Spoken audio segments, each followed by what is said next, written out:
ભરૂચ જિલ્લાની એકમાત્ર કામદારો માટે ચાલતી ઈએસઆઈસી હોસ્પિટલ ફાયર સેફટીના અભાવે બંધ કરવામાં આવતા કામદાર યુનિયનના પ્રમુખ તેમજ અંકલેશ્વર ઇન્ડસ્ટ્રીઝ એસોસિએશનના પ્રમુખ હોસ્પિટલ ખાતે પહોંચ્યા હતા।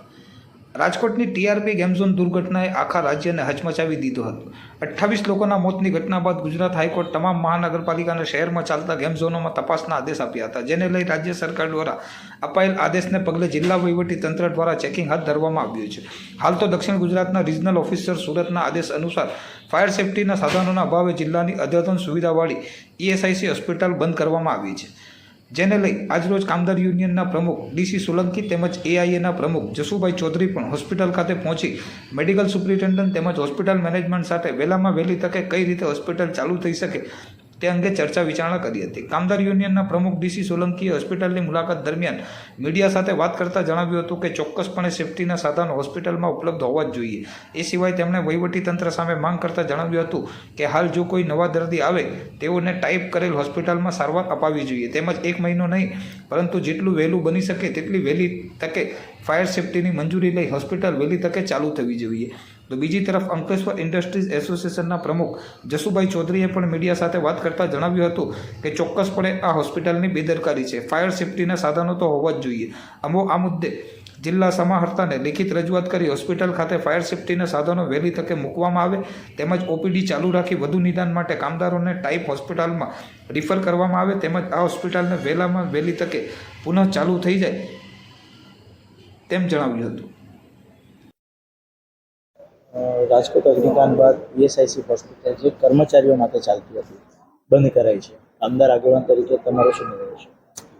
રાજકોટમાં જે ગુજારો બનાવ બન્યો એ ખરેખર દુઃખદ બાબત છે।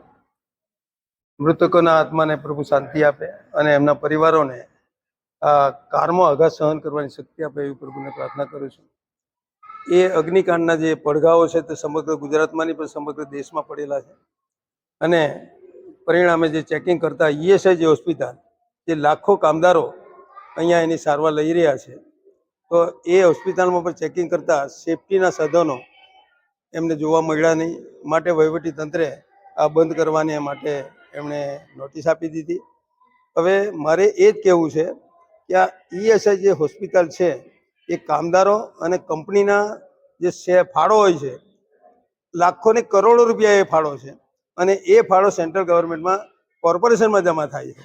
એમાં કોઈ સેન્ટ્રલ ગવર્મેન્ટનો પણ 1 રૂપિયો નથી કે સ્ટેટ ગવર્મેન્ટનો પણ 1 રૂપિયો નથી। તો આટલા બધા જે રૂપિયા જે પડેલા છે એનો સદુપયોગ થવો જોઈએ। સેફટીને માટે તો પૂરેપૂરું ધ્યાન રાખવું જોઈએ, કારણ કે સેફટી એ જો નહીં હશે તો કોઈ સલામતી જ નથી।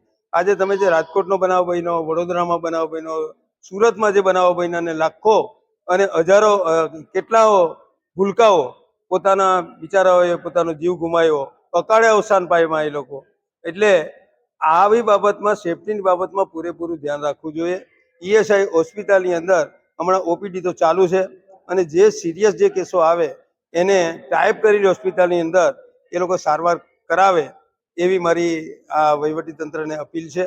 અને બીજી અપીલ મારે એ કરવી છે કે સેફટીના જે અધિકારીઓ જે આ જોવા માટેની જવાબદારી છે જેમની એ કાર્યવાહી તાત્કાલિક પૂર્ણ કરીને 1 મહિના પહેલા પણ જલ્દી ચાલુ થાય હોસ્પિટલ એ માટેને પૂરેપૂરો પ્રયત્ન કરે એવી મારી અપીલ છે।